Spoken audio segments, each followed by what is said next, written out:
สวัสดีทุกคนยินดีต้อนรับทุกคนเข้าสู่ช่องของกุ๊กกิ๊กชาแนลน้องสารเด้อมื้อนี้เนาะทุกคนรถกุ๊กกิ๊กค่ะนะสภาพบ่เป็นตะเอาละเดี๋ยวกิ๊กมารีวิวเบิ่งรถเด้อทุกคนนี่ทุกคนแล้วก็อันนี้ก็จะเป็นรถของน้องกุ๊กกิ๊กเนาะทุกคนสภาพบ่ไหวแฮงทุกคนเบิ่งไงนี่เบิ่งไงนี่ก็สภาพแบบรถกิ๊กคันเปื้อนแห้งทุกคนนี่เปื้อนแบบสุดๆเลยทุกคนเบิ่งจักเดือนแล้วว้าวบ่ได้ล้างรถอยู่เบิ่งไหมลามื้อนี้หั่นน่ะกิ่งหันสิไปล้างรถอยู่ที่น้ำสารทุกคนล้างรถอยู่น้ำสารเพราะว่าอยู่บ้านหั่นน่ะบ่มีบ่อนล้างไปเบิ่งก่อนถ้ามีคนอาบกับบ่ไปล้างดอกมันยากบางทีก็สิได้ล้างอยู่เฮือนแต่ว่าไปเบิ่งกันบ่เคยเอารถไปล้างอยู่น้ำสารจักเทื่อตั้งแต่มีรถมาแล้วมื้อนี้หันสิเอาไปล้างทุกคนไปเบิ่งกันว่าสิเป็นแนวใดรถอีกสิขาวน้ำได้บ่อ้าวแล้วแม่ทุกคนก่อนอื่นเหยียบหินก่อนอื่นน้องกิ๊กสิมาลองเบิ้งน้ำเบิ้งว่าน้ำลึกบ่เสียรถลงได้บ่จังซี่นะโอ้น้ำตื้นทุกคนเอาไว้ประมาณนี้เดี๋ยวจะเอารถมาเด็กน้อยก็มามื้อนี้น้ำบ่ใส่ไปเลยทุกคนนี่น้ำพุดโอ้ตายมื่นแท้นี่คือมื่นแท้กิ๊กบ่อาบน้ำสาดละเด้อกิ๊กง่ะมันห้อยขัดนี่จอดรถอยู่เพิ่งมุนก็บ่ต้องแก้ทรงอาบเด้อก็ใส่ทรงอาบเลยเด้อไปบ่กิ๊กสิเอารถไปล้างเอาไปไว้รถขนาดพูนเอาไปทุกคนเบิ่งกิ๊กสิเอารถไปบัดนี้สิรอดบ่เนาะระดับเทพคุณได้ขับรถนี่นะเด้อมาลบกัน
รถน้องเกือบโลมึงไงเอาทางน้ำท่านนะ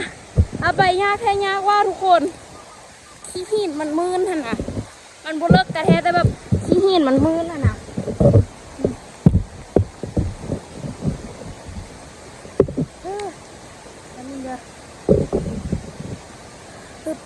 มาไปล้างก่อนโอ้ตะเวนกำลังสิตกพอดีงามทุกคนถ้าเอ็ดเรียกแล้วหวังว่ากล้องจะไม่ตกเหมือนตะเวนนะคะ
ตินะ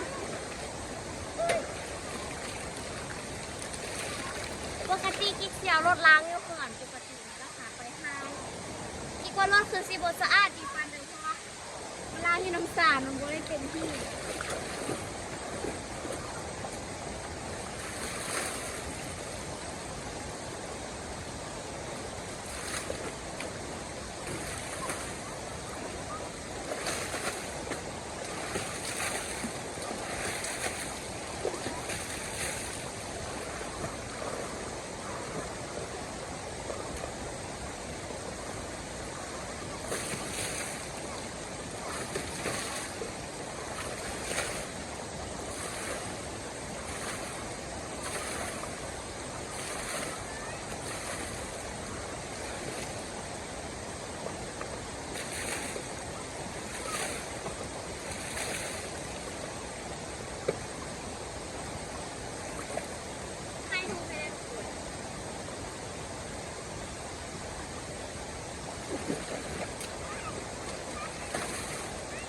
ติดรถก้นบัดนี้ยานรถติดอะไร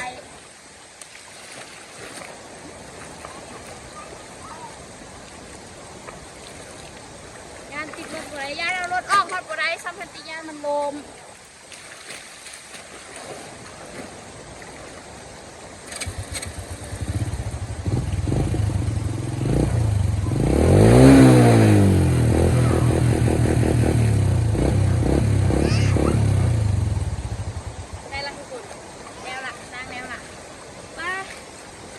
รถไฟใช่ปะไปห้านี่ย่านเข้ายังซีดน้ำบนทันแล้วสมองดีกว่าเมื่อเหือนี้ต้องแลกคือเก้าเลยเพราะว่าขี่ขึ้นผูนี่เสื้อซีบืนผูไปได้โอ้ทุกคนมันเปื้อนคือเก้าเลยมันเปื้อนคือเก้าเลยที่ได้ข้อเงินเมไปฮานคุณบ่นี่ล้างรถอยู่ฮานนี่3,000 กีบคนเมื่อไงมันเปื้อนอยู่เนาะเห็นแต่กระเจ้าดอกมาเอารถมาล้างโอ้เกือบขาดแล้วทุกคนเกือบขาดแล้วไม่มีเงินซื้อเกือบแล้วทุกคนเอ้ยทุกคนเมื่อตะเวนกำลังสิตกไหมแล้วข้าเจ้าจุดให้ทุกคนเห็นให้ควันขึ้นมาพร้อมกับอันตะเวนตกควันขึ้นลาตอนแรงมาท้องฟ้าให้สิเป็นสีแดงไหมอันนี้เข้ากระจุดคือกันทุกคนเอ้ยปลาจะแม่ซาดวะปลากระจุดป้าไล่แท้ไล่วะไวๆเด้อฮุกขี้ไข่แด้แท็กเกอร์ลุกขึ้นมาฮุกขี้ไข่น่ะไม่ดีเดี๋ยวไว้ดีเซอร์ขี้หินให้น้องฮุกขี้ไข่แด้นี่โอ้ทุกคนน้ำไล่งามเลยทุกคนถ้ามันโบคุ้นนี่แห้งคือสิงามน้ำโบเย็นทุกคนโบคักเนี่ยตนละเป็นนั้นเป็นน้ำขี้ดินที่ว่าทึกฝนไล่ฝนตกลงขนาดฝนตกลงทึกแล้วแบบดินมันแดงมันขึ้นมาละแล้วตึ้มเสื้อกับเจ้าจกหินจกทรายได้แห้งแล้วซัดนี่ทุกคนรถกิ๊กเลี้ยวไปทางนี้ที่เป็นอันนี้ประมาณนี้บ่งามเนาะมุมด้านนี้นะเมื่อกี้นี่ล้างรถปิ้นสมุมนี้นะเครื่องหน้าคนสีดำแต่กะแบบใจบริดำคือหน้าตาเด้อเชียบอ่ะทุกคนเพื่อนดูว่ะที่บ้านเลยตอนนี้พาเบิ้งตอนเมื่อนี้ซีละโคงรถขึ้นในบนขี้เฮี้ยนมันมืนทุกคนที่แรกว่าสิขี้บุน้ำผู้ใดสเต็ปเพิ่นน่ะโค้งก็ยังเกือบตายบุขึ้นแต่ว่ารถจักรมาได้หนิเบิ้งอันนี้มันค่าที่เจ้าเอาติดรถจักรคิดว่าแท้แต่กิ๊กซื้อรถมากิ๊กบุเคยเอารถข้ามฟากบุเคยเอารถลงน้ำสารจากเครือค่ะนะครั้งแรกเว้ยเดี๋ยวอุ้ยน้อยอาบน้ำเอาโอ้ให้โตแทนเนาะไทเกอร์ได้บอกขี้หินนะทุกคนคิดซิงมกุ้งด้วยมีปลา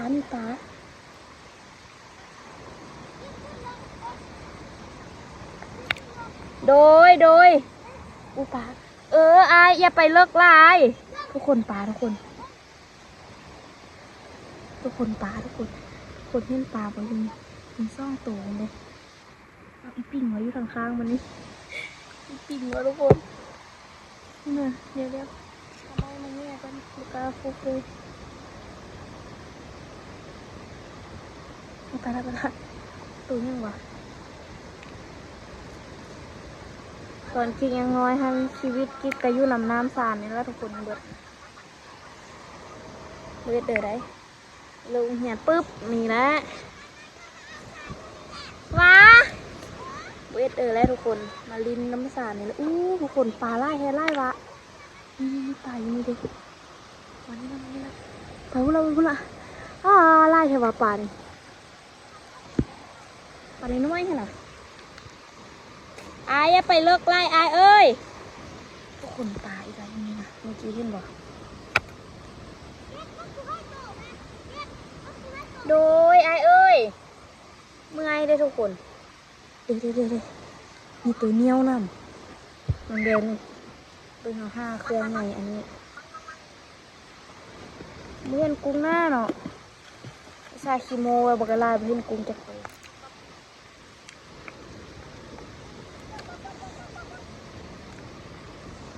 ทุกคนเคยผ่านแบบนี้คือกิ๊กบ่กิ๊กไม่ผ่านแล้วได้ต้องห้ากินในน้ำแล้วแต่ว่าหยุดการห้ากินเด่นก็ลืมได้เนาะนี่สิผ่าเมื่อสักก่อนป่าไอ้ปลาไล่ให้ไล่ปะ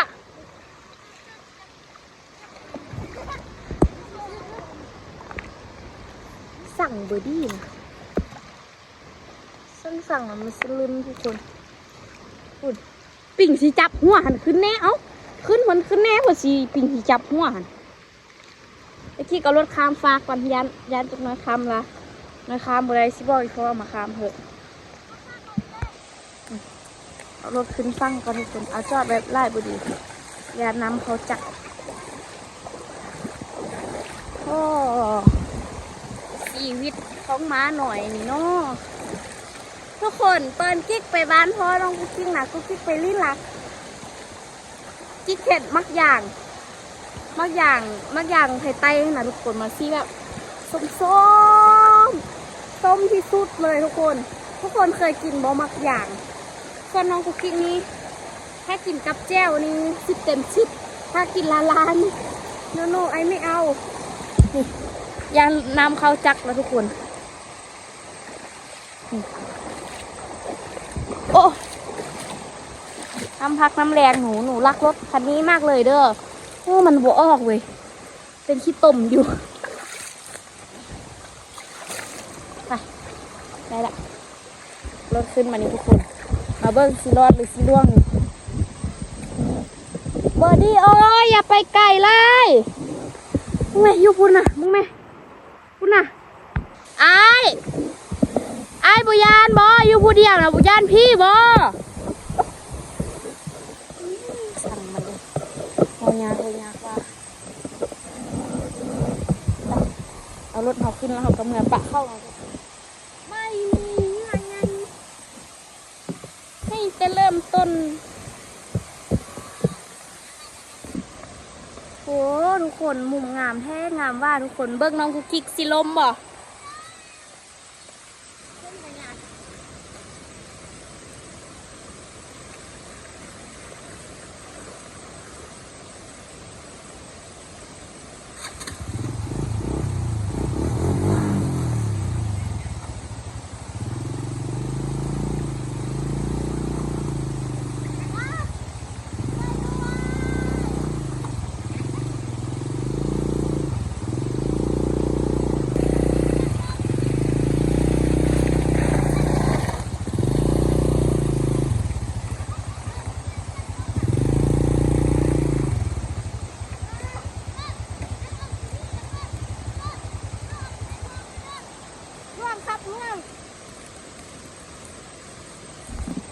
โอ้เกือบตุยพอด้วยความปลอดภัยทุกคนเกือบหลับจะกลับมาได้ระดับแซมเก้าเนาะขับรถนะโอ้ทุกคนเอาขึ้นยากทุกคนเลยเกือบลมวันนี้นะภาพตัดเมื่อกี้นี่นะนี่ทุกคนก็คืออันขี่ถ้ามันมืนถ้าเขาขี่ไปหน้าเลยฮันมันซีบุเจือกทุกคนเพราะว่ามันโบมืนประเดิถ้าแบบ กุกกี้ทำมันได้โค้งเลยทุกคนมาซิมือนี่ฮอนทุกคนเอ้ยพาเด็กน้อยอาบน้ำกระสามแล้วเมื่อเมื่อเหือนนี้แล่อีกหลายรถกุกกิ๊กนี่นะไงที่คือสิอาบน้ำเลยฮอนแทนฮอนว่ารถสไตล์เดียวกันเอาโบเวนตายคือกัน3-5-4-5หน่อยนี่เนาะอันนั้น5-3-5-4เนาะโอ้ทุกคนนอกกำลังป้งนี่นะนอกกำลังป้งเด้นอกกำลังป้งทุกคนเห็นบ่นี่กิ๊กมัก5นอแห่งใดแต่แบบบ่มาขึ้นภูขึ้นผ้ามัก5นอตีนเต้ามันนะโอ้เลยมันกำลังขึ้นทุกคนเด้นี่เห็นบ่นี่กำลังขึ้นกินไปนี่อันนี้กำลังขึ้นคือกันอันนี้นะโอ้เยอะอันนี้นะดีโอ้นอปงไล่เหรอวะทุกคนอยู่นี่ก็ขึ้นอีกนี่อยู่นี่อีกนี่โอ้ไม่กอดมีอีบงแดดนอกมังปงทุกคนแม่เขาสิเอาแล้วเอาบ่ได้ได้หันนอกกำลังปงไล่แฮะ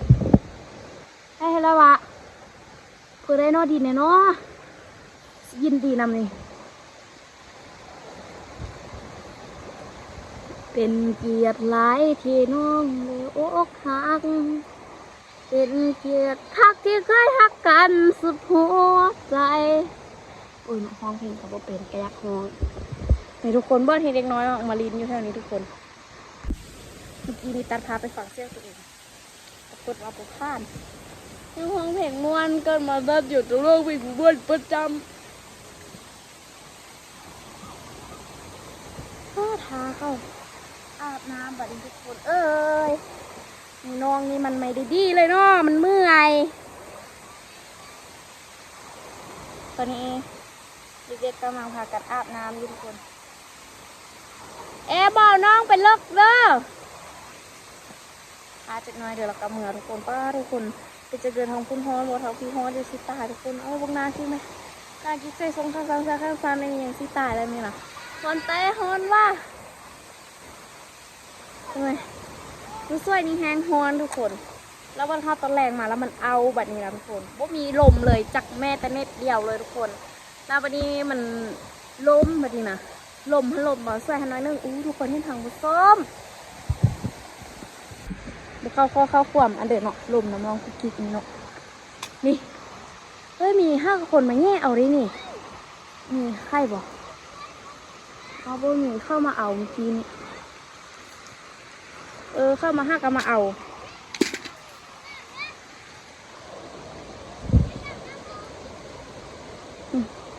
เอาบักเกอร์เดี๋ยวเด้อเกอร์บ่ไปเลิกได้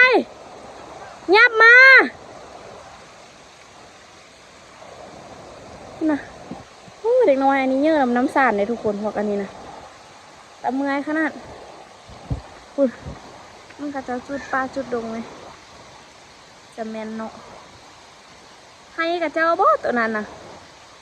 ว่าตอนนั้นเห็นเขาเจ้าปุ้งมันต้นบ่เท่านั้นไปไทเกอร์เมื่อไปเขี่ยมา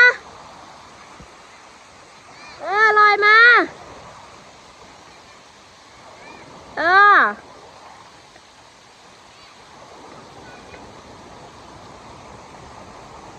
เกิบไทเกอร์อยู่ไซ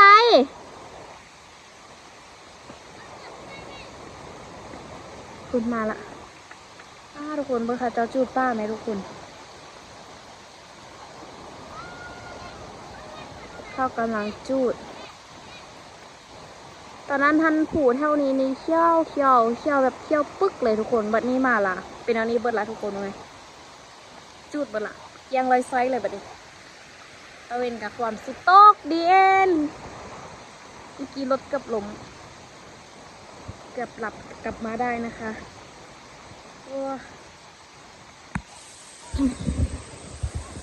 มาใส่มองประตูได้อยู่อ่ะมาใส่นะตุ๊กแกคือห้องว่ะก็แกดูมันเสื้อมวงเล็กน้อยเลยกับมีโฟมมาเสื้อมวงไล่ๆก่อน ยามนี้มันยามไส้หมองค่ะทุกคนเอาไทเกอร์คือบ่มาบ่เมื่อบ่ทุกคนเพิ่นก็พากันเริ่มมาไส้หมองกันแล้วได้แบบนี้ทุกคนเพราะว่ายามนี้มันเป็นยามน้ำแห้งละที่มีป่าที่มันกำลังที่มาฟักไข่บ่เพราะว่าที่เข็นแม่ซื้อหาน้ำซีโตอันเดียวกับที่มีแต่ไข่แบบพวกจีรอหรือว่าเป็นน้ำแต่จีรอวะจีรอละกันอันแมงอันหรือว่าข้าวหองแมงต้งป้นทุกคนเห็นมันมีไข่ไล่ว่าทุกคนมือเซานี้แม่จับมาทอดกินไล่ว่าแหล่งนี้บางทีเพื่อนน้องเพื่อนสิพากันไปไต่แมงกะนูนบ่เขาเจอมาละชี้เมือแล้วบันนี้ทุกคนเด็กน้อยอันนั้นเด็กน้อยชี้เมือแล้วได้บันนี้ทุกคนเอ้ยเดี๋ยวทุกคนมาเจออีกคลิปหน้าคลิปนี้จริงเอารถมาล้างน้ำสารประสบการณ์แรกเลยทุกคนหวังว่าซิบอมาอีกแล้วเพราะว่าอีตัวรถมันบืนขี้เหี้ยนออกขี้เถ้านะทุกคนมันบืนรถยากทุกคนมันออกขี้เถ้าแล้วแบบมันก็ล้างบุค่อยสะอาดเป็นเลยเนาะสจักรถใหญ่เพราะมันสูงอันนี้มันล้างบุสะอาดทุกคนเป็นเด็กกระบุหูแหละลาบัดนี้ฮันกิ๊กซี่เมื่อแล้วทุกคนเสียไปล้างยูฮานต่อมือนี่เอาเงินรักเงินแม่ไปล้างรถยูฮานเลยขี้ชายเต็มเล็บเลยบัดนี้ในคลิปนี้น้องกุ๊กกิ๊กไปก่อนเลยทุกคนเจอกันในคลิปวิดีโอหน้าเมื่อกี้จะพาพี่เอฟซีไปใส่สำหรับคลิปวิดีโอนี้ก็จะจบไว้เพียงอยู่ที่น้ำสารบ้านพนม่วงเลยทุกคนอยากคลิปไปก่อนเจอกันคลิปหน้าบ๊ายบาย